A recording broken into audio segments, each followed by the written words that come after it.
Hello friends, मैं हूं अजीज। आप देख रहे हैं मूवी स्टॉक चैनल, जिस पर आज मैं बात करने वाला हूं फाइनली थिएटर में एक दिन के लिए ही सही रिलीज की गई फिल्म द वाइल्ड रोबोट को, जो कि बाद में फ्राइडे के दिन ऑफिशियली थिएटर रिलीज की जाएगी। लेकिन अनफॉर्चुनेट फिल्म को वीओडी पर आई थिंक अभी 2-3 दिन में ही रिलीज कर दिया जाएगा। यानी देखा जाए तो यहाँ पर थिएटर्स ने बहुत ही ज्यादा टाइम लगा दिया इस फिल्म को थिएटर तक पहुंचाने में, जिसमें हम जैसे कंटेंट लवर तो ऐसी फिल्मों का बहुत ही बेसब्री से वेट करते हैं, खास करके जब फिल्म को बहुत ही ज्यादा प्रेस किया जाए। क्योंकि देखा जाए तो इस फिल्म के ट्रेलर ने एक ऐसा माहौल तो बांध दिया था जिससे लोग फिर से वो कहते हैं ना कि वॉली वाली दुनिया में पूरी तरीके से खोना चाहते थे, जिसमें अब मैंने भी डुबकी लगाई है, जिसकी सारी की सारी स्पॉइलर फ्री डिटेल मैं आपको इंट्रो के बाद दूंगा। लेकिन उससे पहले अगर बात करूं कहानी की, तो कहानी ऑब्वियसली टाइटल के अकॉर्डिंग एक रोबोट पर है जिसका नाम रॉस है, और वो नाम भी उसे कैसे मिला, इसके अलावा वो जंगल में किस तरीके से पहुंचा और वहां पर पहुंचने के बाद जो चीज उसके फंक्शन में नहीं है वो खुद को उसमें ढाल भी पाती है या नहीं, इसका जवाब तो आपको ये फिल्म ऑलमोस्ट 2 घंटे 40 मिनट में देती है, जिसके लिए अब आपका थिएटर तक जाना भी सही रहेगा या नहीं। चलिए अब उन सारी की सारी डिटेल्स पर आते हैं, जिससे पहले मेरी छोटी मोटी सी डिमांड जो कि मैं हर बार करता हूं वो है इस चैनल को सब्सक्राइब, वीडियो को लाइक और शेयर करने की तो करना प्लीज।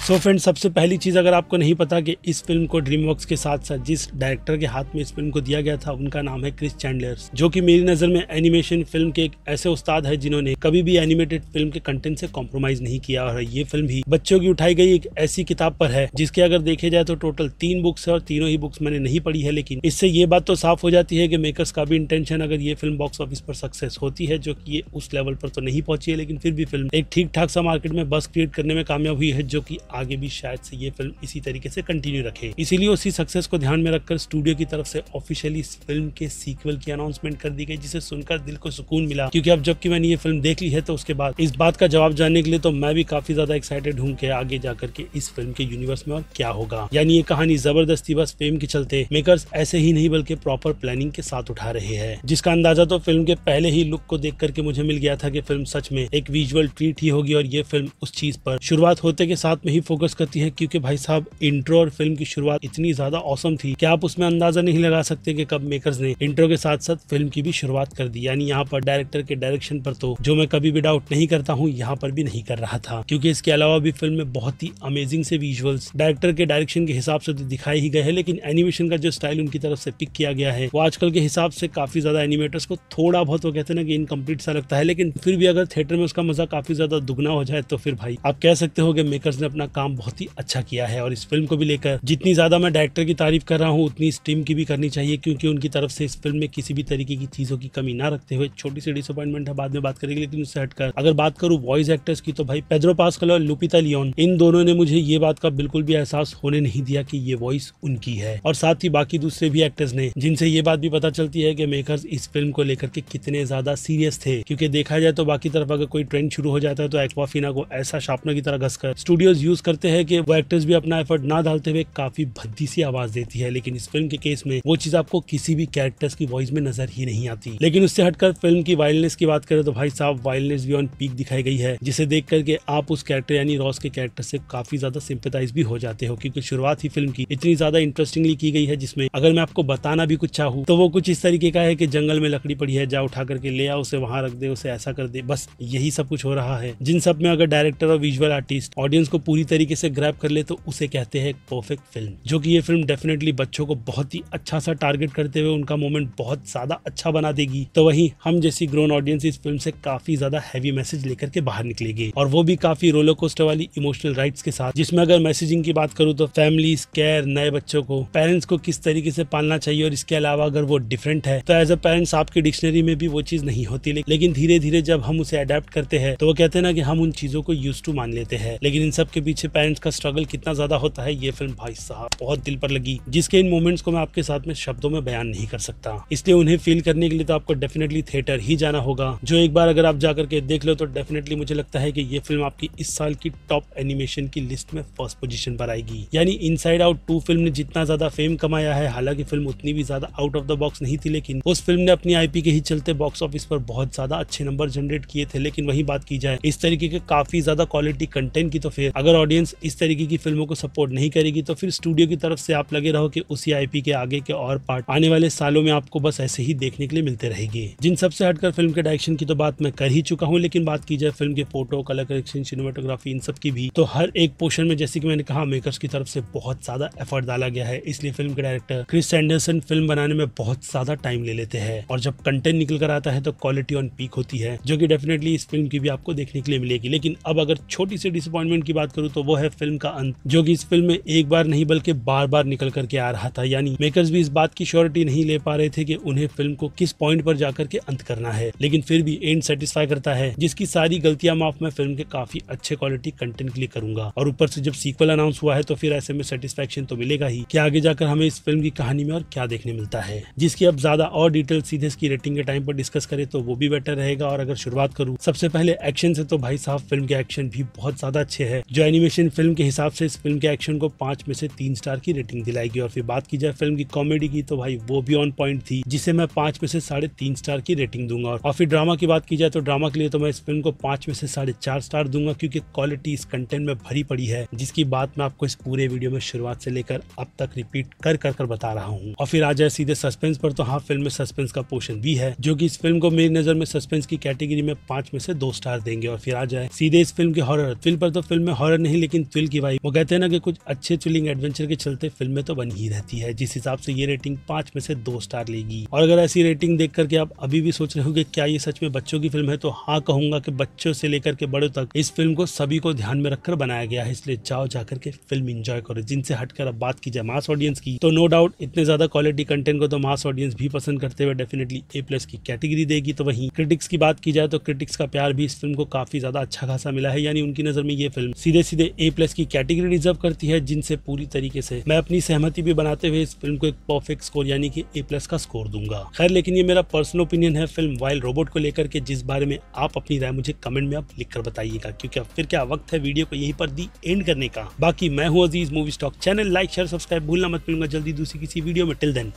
बाय।